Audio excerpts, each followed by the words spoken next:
Ош технологиялык университетинин гуманитардык технологиялык колледжинин окутуучуларынын ортосунда көнөргү салттардын бири кыз жигит оюн зоок достук сармердени болуп өттү. Иш чаранын негизги максаты кыргыз элинин улуттук каада салт, үрп адаттарын, нарк насилдерин даңазалоо болуп саналат. Иш чара Кара Кыргыз автономиялуу облусунун 100 жылдыгына, Кыргыз Республикасынын мамлекеттик тилди макамын алгандыгына 35 жыл толгонуна карата 3 айлык жобонун алкагында өткөрүлдү.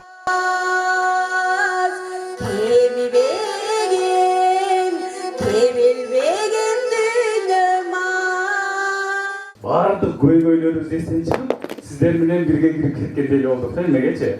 Сиздердин араңыздарда отургандай эле болуп атабыз. Ошон үчүн өнөрүңүздөр, чыгармачылыгыңыздар ар дайым өркүндөй берсин.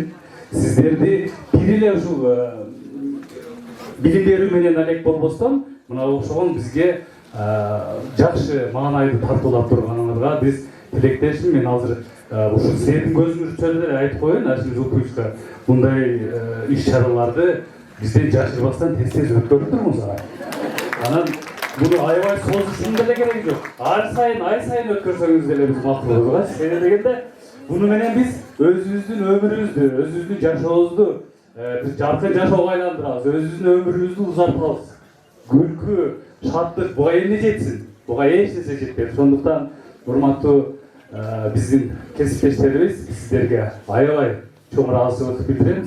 Бүгүн Төлөнбай Усмановдун жетекчилигинин астында чындыгында сармерденге аябай катуу даярданган экенсиздер. Ал көрүнүп турат.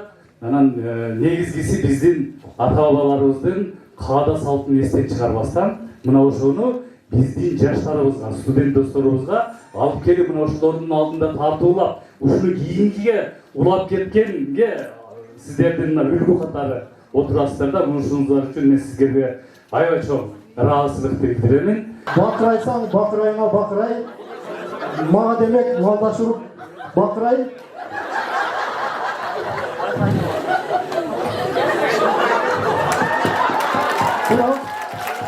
Мында манас айтуу, төкмөлгөнөр, залкары ырбый, макал лакап, жаңылмаштар, табышмактар, каада салттар менен коштолуп, окуу жайдын жалпы жааматына жана студенттерине көңүлдүү маанай тартууланды.